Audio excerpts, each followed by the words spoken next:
Good evening, everyone. Welcome to another Growup Academy session. And as you all know, we are talking about states this month. We have begun the series with Kerala. So now I'm going to welcome you to the land of enchanting tourist destinations.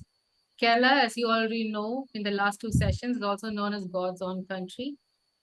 Right. So let's explore Kerala, the major tourist destinations. Let's explore it together. And Kerala, as you know already, we are known as God's own country. We are in the south of India, and we are in between the Western Ghats and the Arabian Sea.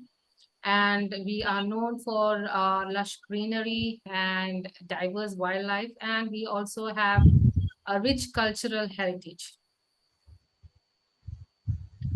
Uh, as tourist destination, we have a large number of backwaters, beaches, hill stations, and also when it mixes up with the festivals of Kerala, it makes a wonderful destination for travelers. You can those of you who are adventurous can it's suitable. For those of you who want to relax, it's also suitable. So as we go through, if you look on the right side is a map of Kerala. So you can see from Trivandrum to Kasaragod, there are a lot of places, lot of tourist destinations. And if I go about counting each one of them, it won't come within the limit that we have, time limit that we have. So I have selected only a few. Few tourist destinations which I believe would really intrigue you. There are so many other places also that gives a lot of good vibes. So let's start. Okay, so let's start with Cochin. So Cochin is the business capital of India. Sorry, of Kerala. Trivandrum is the capital city of the Kerala state, but Kochi is the business capital. So it is located on the southwest coast of India, and Kochi is a port, and it's been a port from the historical sense, and we have been influenced by the Portuguese, by the Dutch, by the British, and also by the Arabs because it is in a very strategic position. So traders used to come to Port Kochi, and because of the traders, there's been a lot of influence of their culture in Port Kochi. And if you go about visiting the different places in Kochi, you can see that influence in the architecture and the different kind of the streets. And some of the street names are very unique. There is a street name. There are streets which are named by the Portuguese, which are still people use those names. So those Fort Kochi is a very wonderful place, and you can explore its colonial buildings. You can witness the Chinese fishing nets at the harbor. There's a Mattancherry Palace. It was built by the Dutch for the governor at that time, and it was used as a place for the British governor when the British were ruling. And also we have a Jew town where the Jewish people who came sometime some far time, I don't remember the year, when they came, they settled in that place, and they have a huge synagogue. We also have St. Francis Church, which is one of the oldest European churches. I think it was built by the Portuguese. Also, we have recently have water metro in Fort Kochi. It's beautiful ride. It's typically like a metro. The interior is AC, it's air conditioned, and you can go from one port to another port. We went from Fort Kochi to Bolgati. So that's the Bolgati Palace is there. But unfortunately, we went during weekend during a holiday, so the place was closed. So we were not able to go there. So there's a small video recording of a very short video recording that will show you a quick glimpse of what Fort Kochi is. Here's my 24 hours guide to Kochi. I took the early morning flight from Mumbai and landed in Kochi at 8:30 a.m. Headed straight for breakfast to Sri Muruga Cafe. No, not the regular idli dosa, but to try appam and kadala curry. Then go fishing at Fort Kochi using the traditional Chinese fishing nets. Check into Brunton Boatyard Hotel. A historical plot of land that once housed a famous boatyard is now a hotel. Freshen up and soak into the history of Fort Kochi and its neighborhood. Visit the oldest European built church in India, St. Francis Church, which was built in 1503 by the Portuguese. Now, before the sun sets, head to the Jew town. This street is filled with quaint shops selling antique and artifacts. Just around the corner, pray at the Paradesi Synagogue, a place of worship for the Jews. And now stop. Wherever you are, enjoy the sunset, the most precious time of the day. Follow my journeys on Curly. Okay, so that was a short description of Fort Kochi, a very quick, short one. Munnar. So Munnar is also known as the Kashmir of South India because it's a beautiful place.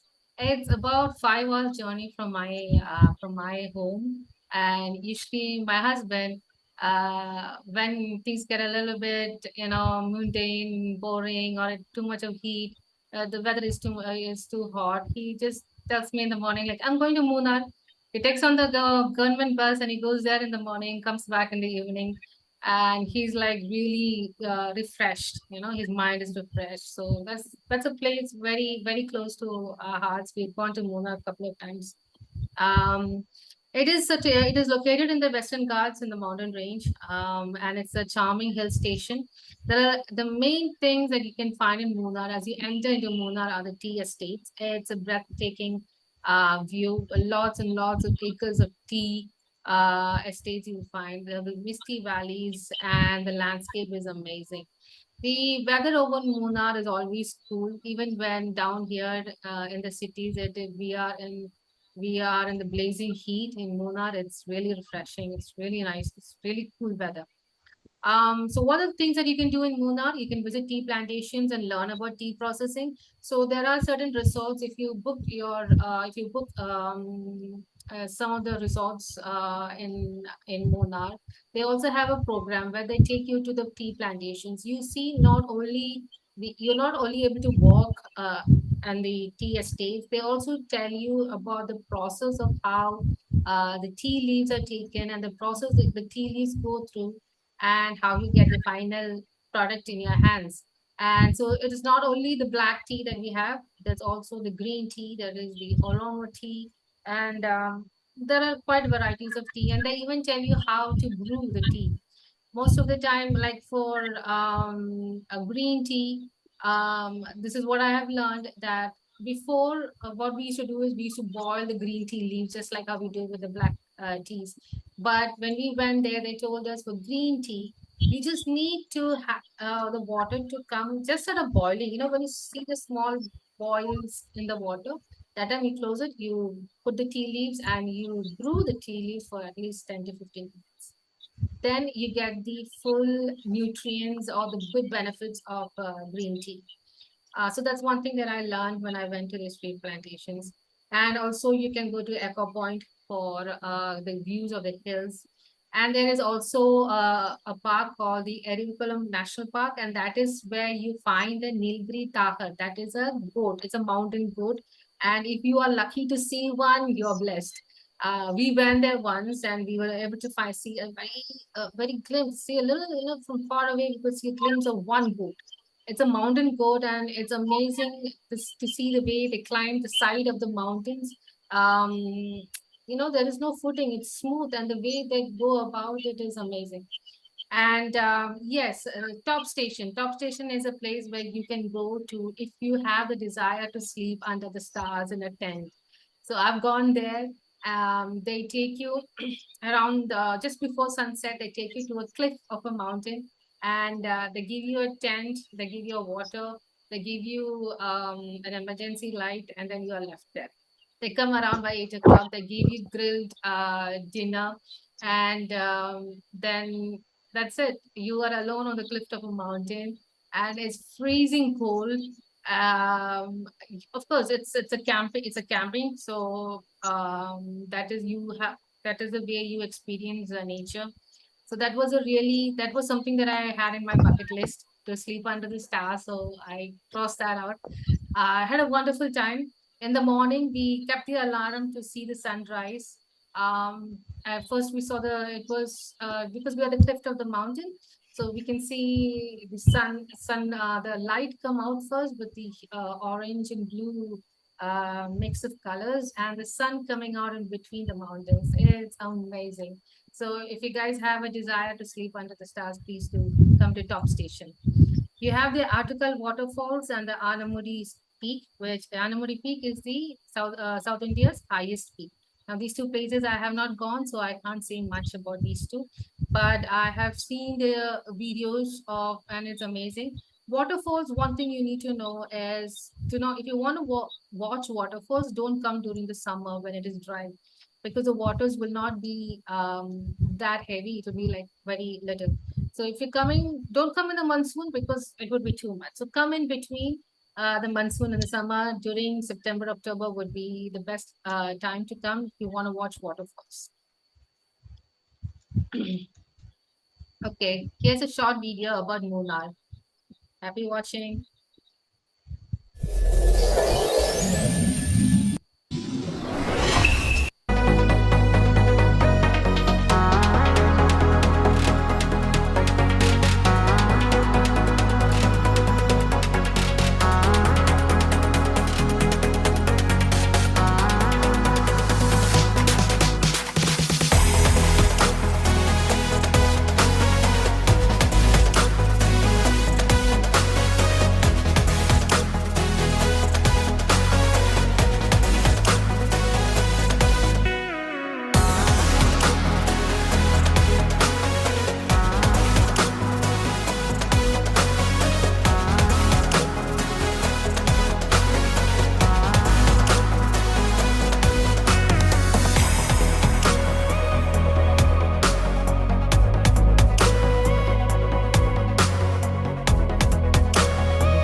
Okay, that was Munnar for you. Did you see the indigo or the purple kind of flowers? That was a Neelakurini that we had mentioned yesterday. So those are very unique kind of flowers. If you're able to see it, it's beautiful. So let's go to the next one. Thekkady. Now, Thekkady is mostly a forested area, and it is home to the Periyar Tiger Reserve. We have a tiger reserve there, and it has got a lot of wildlife. And you're able to, when you're riding through Thekkady, you can see a lot of wildlife around you. Um, if you are a nature enthusiastic, this place is really good for you. You can take boat cruises on the Periyar Lake. But Thekkady, the thing is, when we had gone there, should always ensure in Thekkady, if you want to see the animals, it has to be after 4 o'clock in the evening. In the cool of the evening is the time when the animals come. So if you go in the morning or when it is really sunny, it will be rare for you to see them. So the common animals, wildlife that you can see there are, of course, the elephants. They come in herds, and a lot of monkeys. Um, and the other kind, maybe a bison, probably, and of course, deer. These are some of the wild animals that you can see as you travel through Thekkady. So you can go on a jungle safari, and you can enjoy bamboo rafting.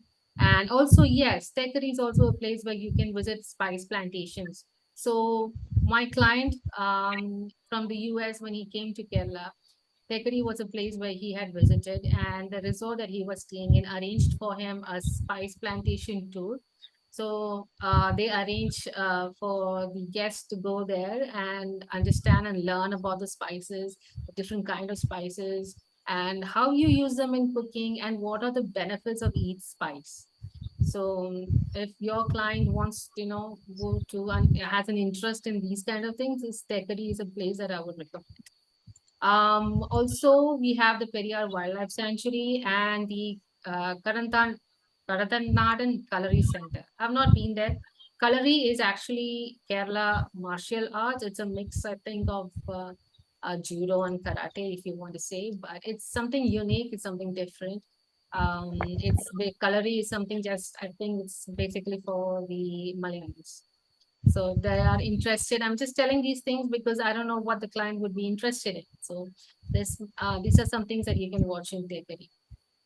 Next is Wayanad. Wayanad is also a hill station kind of place, and it's also a beautiful place. There are a lot of areas where you can go to see the beautiful scenery over there. You get wildlife over there also. And based on the resorts that you are staying in, you might have a good view from your resort itself.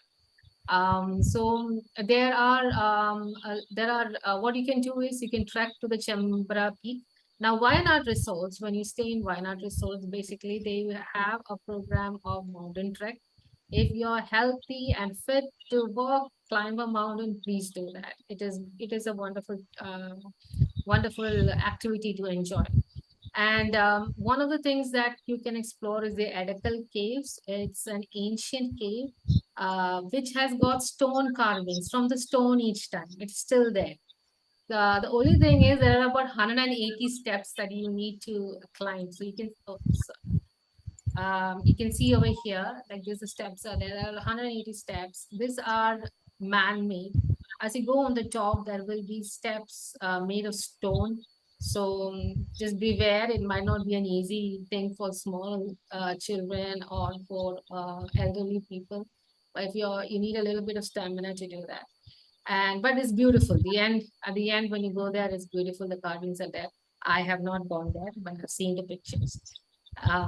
Yes, so you can go to the Sujipara waterfalls, and also there are a lot of other sports like Kukorele, the Banasura Sagar Dam. Now, the Banasura Sagar Dam is India's largest earthen dam.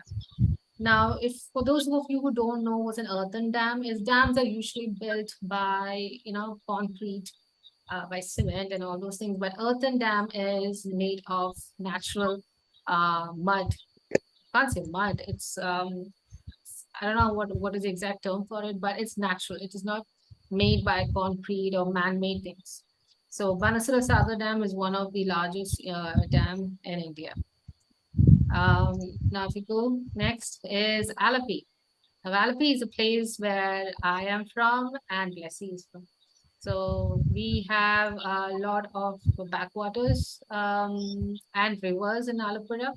And yes, Alapura is known as the Venice of East just because of that very reason, because we've got a lot of water bodies around us. Also, you can take the houseboat. You can cruise. You can rent a houseboat for half a day or a full day, or maybe even for 1 or 2 days. You can stay there. It's houseboats are usually a lot of varieties are there. But if you want to have a stay, they have bedrooms. They've got kitchen. And if you're taking a full day or 1 or 2, 3 days package, they will even catch the fish from the backwaters and fry it and give it to you. So it is a very unique experience to go on a houseboat. It's very safe. There, it is very safe. So don't worry about that. But the watching the sunset and the backwaters on a boat is one thing that's really amazing. And also, if you're visiting in August, especially during the time of Onam, sorry, we have we have something called as the snake boat race. So you must have seen these long boards which are very thin, a lot of people sitting around it and rowing. I wanted to take a lot of pictures and show it to you, but lack of time. All right, so that is one most important thing that we have that you can watch. And then you have the Alapura beach. And also, you can enjoy Ayurvedic massage in Alapura resorts. You can also have that in other places where you're visiting. Just need to check in advance with the resorts if they are providing it in house or if it's somewhere else. But usually in Alapura, most of the resorts have it in house. So if your client needs or if you need a really relaxing massage, Ayurvedic massage in Kerala is one of the best way to do it. So here's a short clipping of a houseboat. இரு காலின் இடையிலே உரசும் பூனையாய் வாழ்க்கை போதும் அடடா எதிர்காணும் யாவுமே தீண்ட தூண்டும் அழகா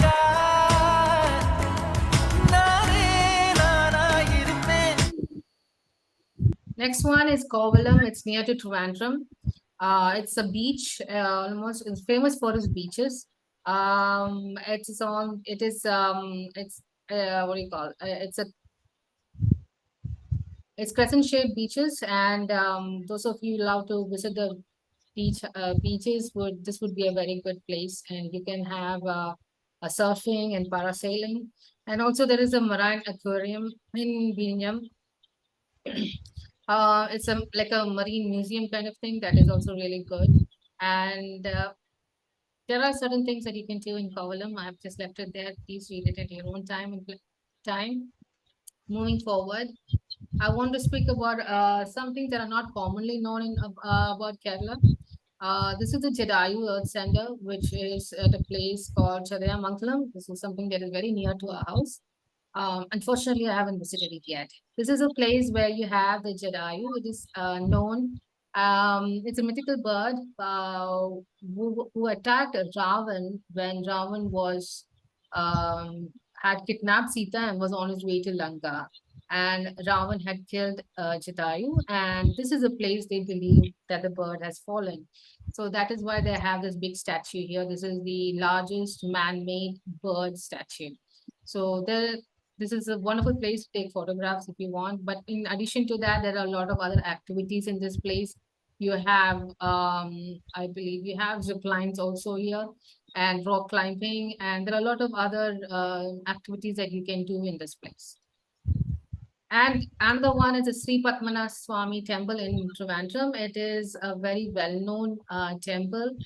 It is dedicated to Lord Vishnu.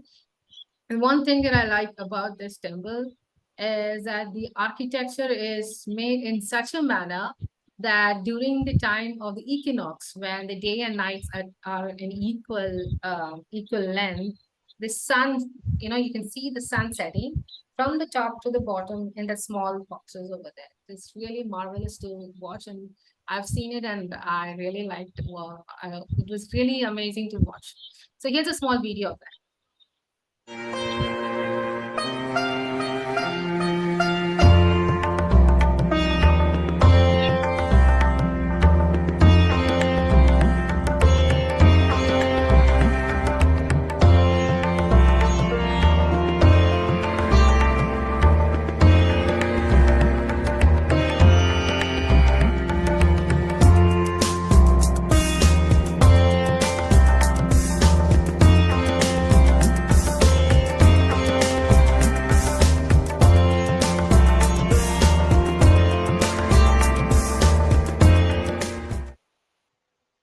Also, there are certain things that you need to keep in mind as you're traveling, not only to Kerala, but to any other place within India or outside. Always make sure that you do a research before on the climate conditions over there so you don't get caught in a surprise. So in Kerala, we have summer, monsoon, and winter, and these states that appear.